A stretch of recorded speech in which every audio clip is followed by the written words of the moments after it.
Dans cette vidéo, je vais vous montrer comment utiliser Bixby sur Samsung. Alors la procédure est très simple.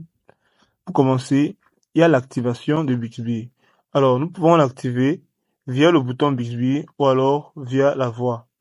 Lorsque nous parlons de via le bouton, sur certains appareils Samsung, il y a un bouton dédié pour Bixby qui est souvent situé sous le bouton de volume. Alors vous pouvez appuyer sur ce bouton afin d'activer Bixby. Et via la voix, vous pouvez dire Hey Bixby pour activer l'assistant vocal. Donc, à part cela, nous avons aussi la configuration initiale.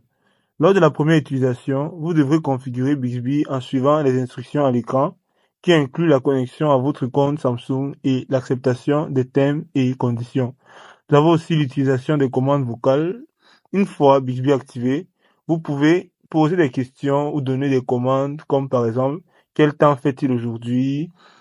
Envoie un message à telle personne dans vos contacts ou alors règle l'alarme pour telle heure, 6 heures, 7 heures du matin. Il y a aussi l'utilisation de Bixby Vision. Là, Bixby Vision permet de reconnaître des objets, du texte et des lieux via l'appareil photo. Vous pouvez ouvrir l'appareil photo, sélectionner l'icône Bixby Vision. Nous avons aussi Bixby Home.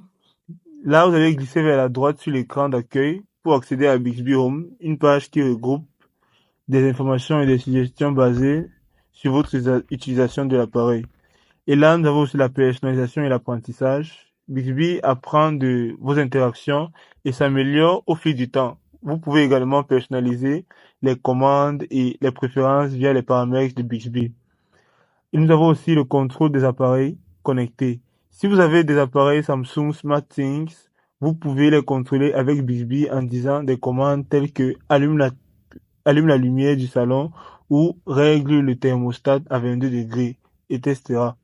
Nous pouvons aussi dire que pour une meilleure utilisation optimale, assurez-vous que votre appareil est à jour avec la dernière version du logiciel et que Bixby est activé dans les paramètres de votre appareil.